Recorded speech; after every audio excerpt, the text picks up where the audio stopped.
I'm Hakan Özoğlu, Associate Professor of History, and you are listening to the RICHES Documentary Podcast.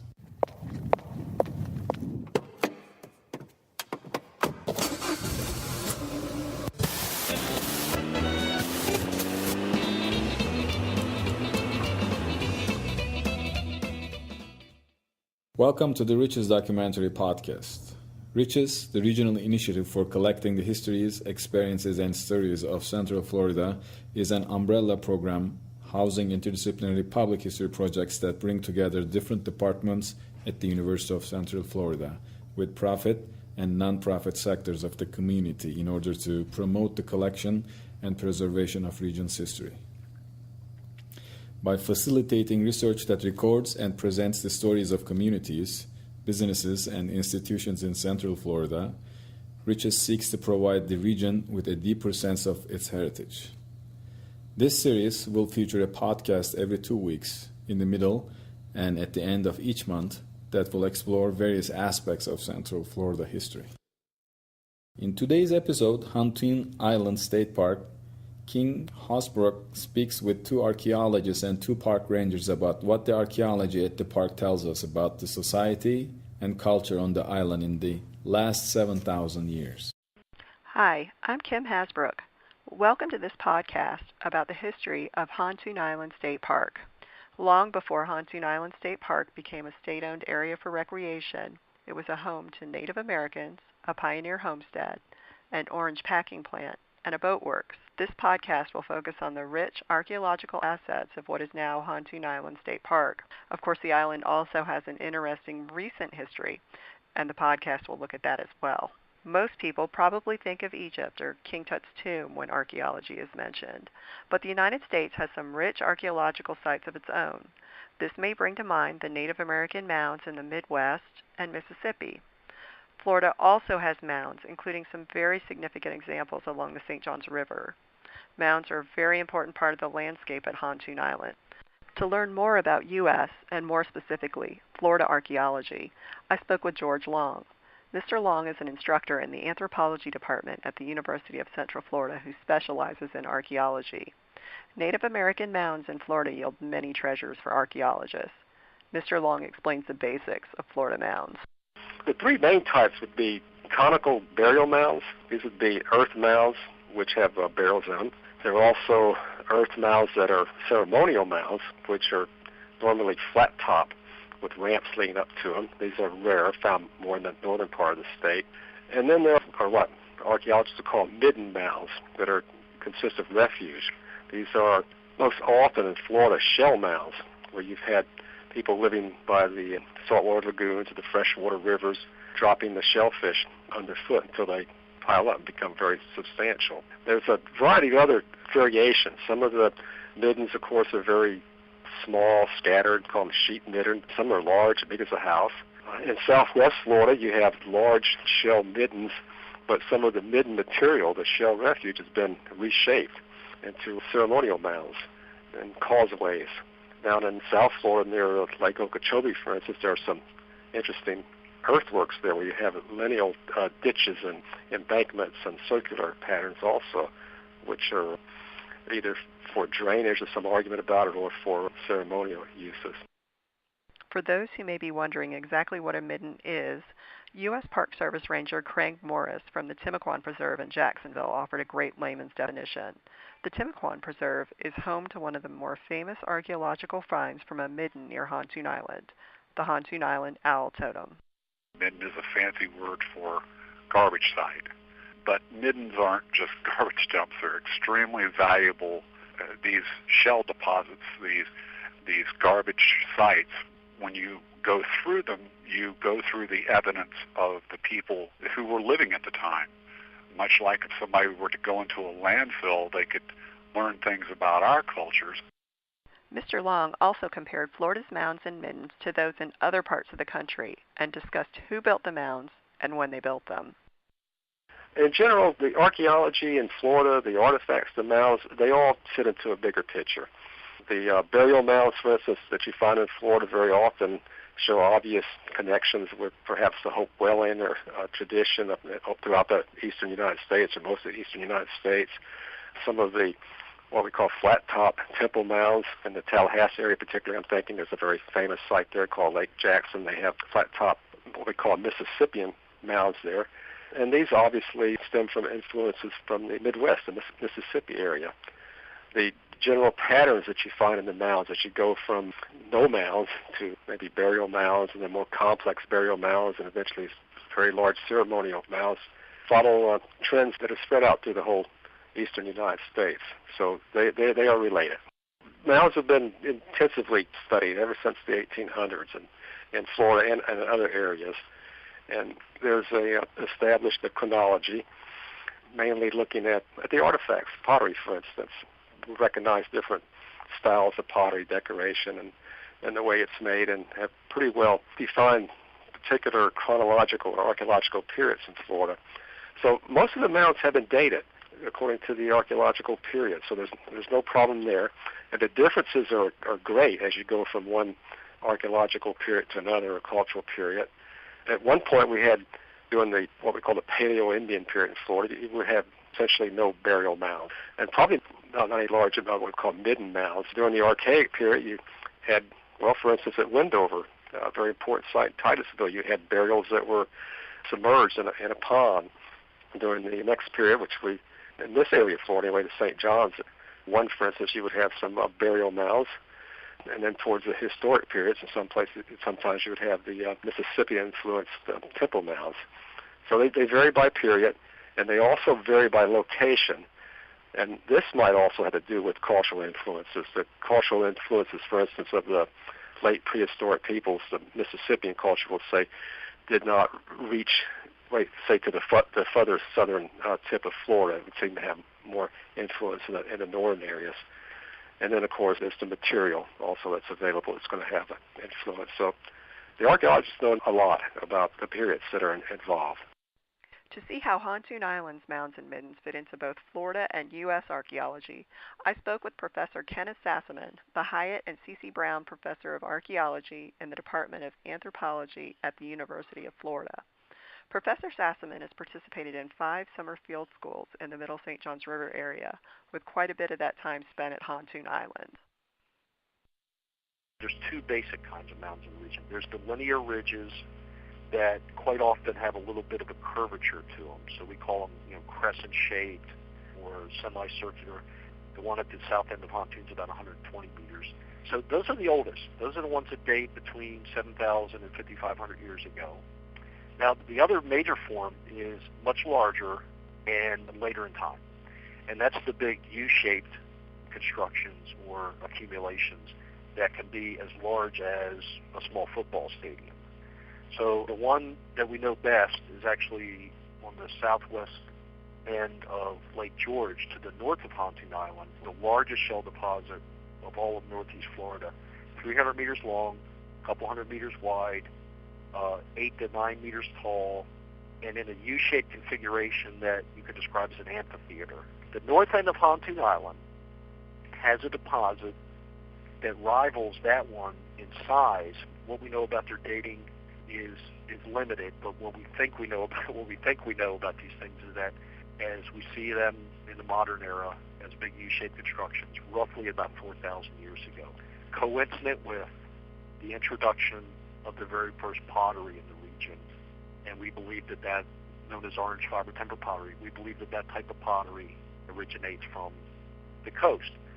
Not coincidentally, the coast at this time is the haven for populations that accumulated shell in rings. The rings of Florida are quite large and are pretty close renditions of the ones that we see in the Middle St. John. So it's not a stretch of the imagination, looking at the pottery, looking at the configuration of the shell constructions and so forth, to make the argument that the Middle St. John's people, including those at Hontoon Island, had these either coastal origins or coastal alliances that would have connected them up with people that brought these influences either literally by immigrating into the region or just through trade and word of mouth and so forth, these ideas for constructing these monuments and using pottery and so forth. Archaeology digs usually bring to mind treasure and riches, or at least ancient artifacts.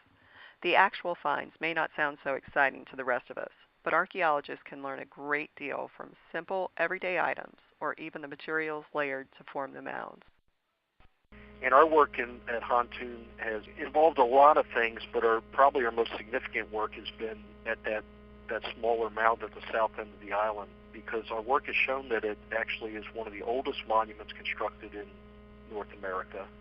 Dates as early as 6,500, perhaps 7,000 years ago.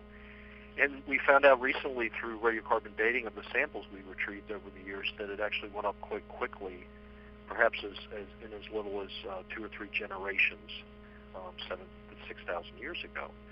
So it's significant for that reason alone. It's a relatively recent discovery. It puts Hontoon on the map as one of the locations of the oldest monuments constructed in North America.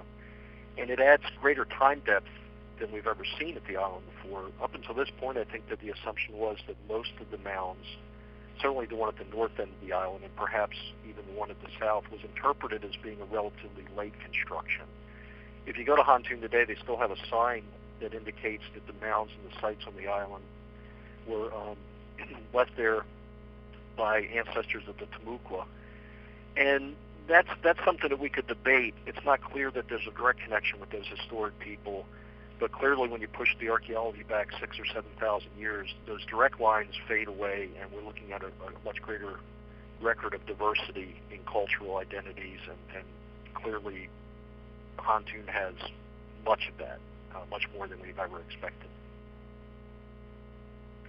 Professor Sassaman also talked about what archaeologists have learned about the people who lived on Hontoon Island through their work at the mounds and middens.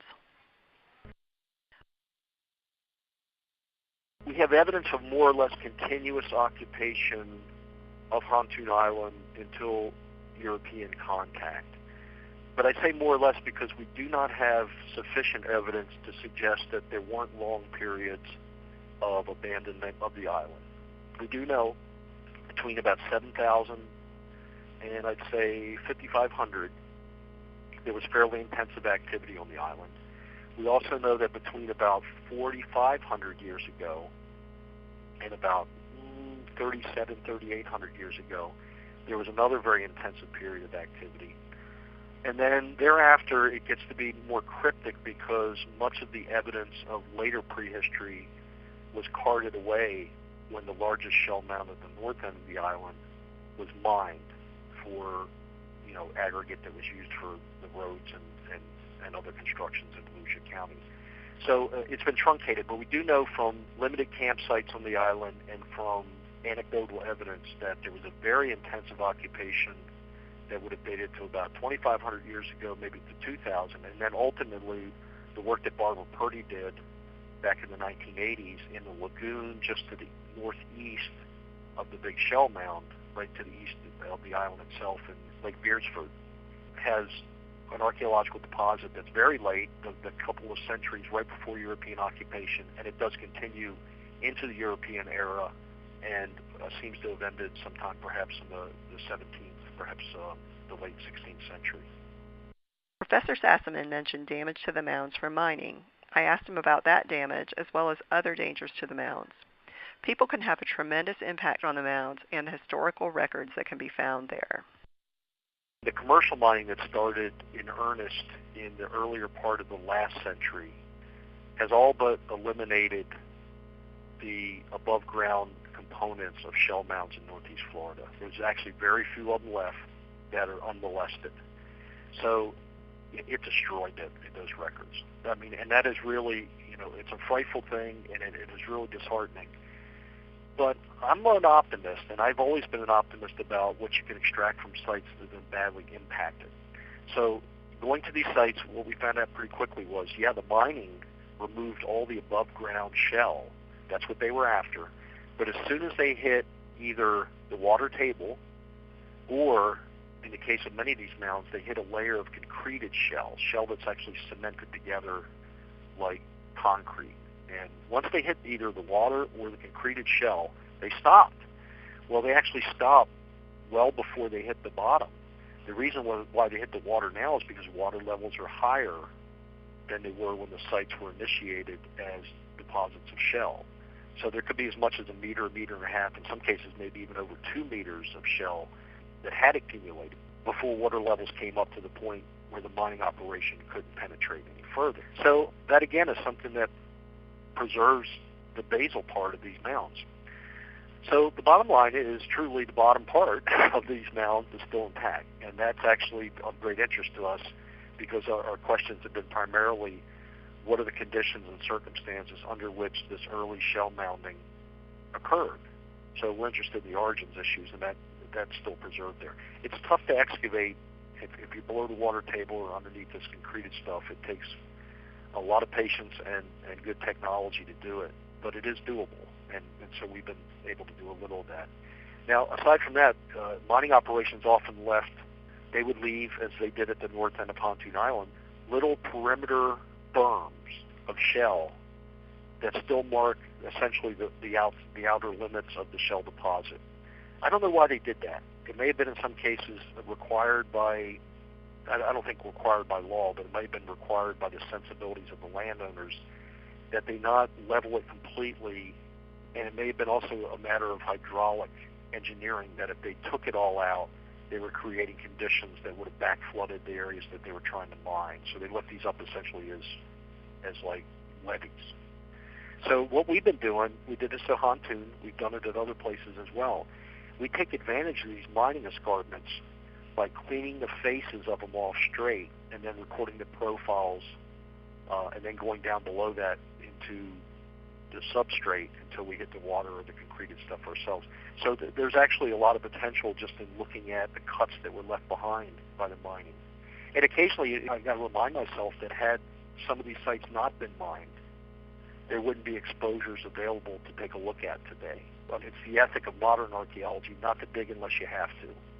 And so by doing it the way we do it, we minimize the amount of additional impact, maximize the amount of exposure, and maximize the amount of information that we can get out without any further damage. Hontoon Island, fortunately, is under protection of the Department of State and the state park system. So as long as it's been under their jurisdiction, any looting that was going on there has been pretty much curtailed, perhaps even entirely erased. In the years that we worked there for 5 years between 2000 and 2005, never once did I see an example of looting on Hontoon Island. So I think, for the most part, those sites are safe thanks to the state's interest in maintaining them as parks. While most of the damage to the mounds is attributable to humans, some is caused by nature. Of course, people can still try to protect the mounds from natural processes. By and large, I'd say that it's not that unusual. The tree tip-ups occur with or without hurricanes. Trees die, they fall down. Erosion occurs from all sorts of natural processes. So these sites they're being affected, of course. Eventually, given enough time, they may be so fully compromised as to be without any significant new scientific information. But that's going to be a long time. I think that, by and large, the best thing to do with sites is to ensure that they're protected from us, from people, ensure that they're not subject to other natural insults because of modifications to the landscape. It's one thing for a hurricane to come through and knock down a few trees and take out some of the sediment of a mound. And it's another thing for something to come through and do more damage simply because, we denuded the landscape of vegetation.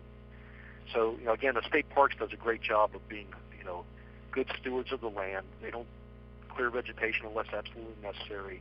They try to maintain ecosystem balance there and monitor the conditions. So, I think it's a really nice thing that they have that. I'm really grateful that one of the last mounds standing in Northeast Florida is residing in a state park.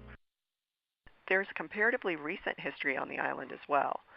I spoke with Cheryl Potts, a state park ranger at Hontoon Island State Park, about some of the significant events and people associated with the island. In 1840, there was a Seminole war soldier, last name of Hontoon, who had acquired the land, property to establish a pioneer settlement. After that, in 1888, the Drecker family owned a part of the island as well and built a small orange packing house on here. They used it for transporting oranges and to Jacksonville and elsewhere from the groves. An undercover federal agent by the name of Hotbin converted the packing house. He was here doing surveillance on crime in DeLand, and he was stationed here on the island. After he caught pneumonia, he decided he was going to stay here, and then he converted the small orange packing house into boat works and did work on boats out here as well. The owl effigy that was found in 1955 in our parking lot, that's pretty significant find here. It's pretty much the largest and most intact totem found on the East Coast that I know of. I haven't heard of or seen of anything bigger around, especially in Florida. With the state acquired the property in 1967, opened to the public in 1970. And in 1977, they found two more effigies, the large pelican, which we have a replica in the museum, and the small otter, which is out in the yard. I hope you enjoyed this podcast about the history of Hontoon Island State Park. If you found it interesting, please join me for the companion podcast about the Hontoon Island totems. Thank you for listening. Thank you for listening to the Riches Documentary podcast. Feel free to contact us with any questions or comments on the program that you just heard. Please join us for the next episode, The Parliament House, Pioneering Gay Establishment of Central Florida.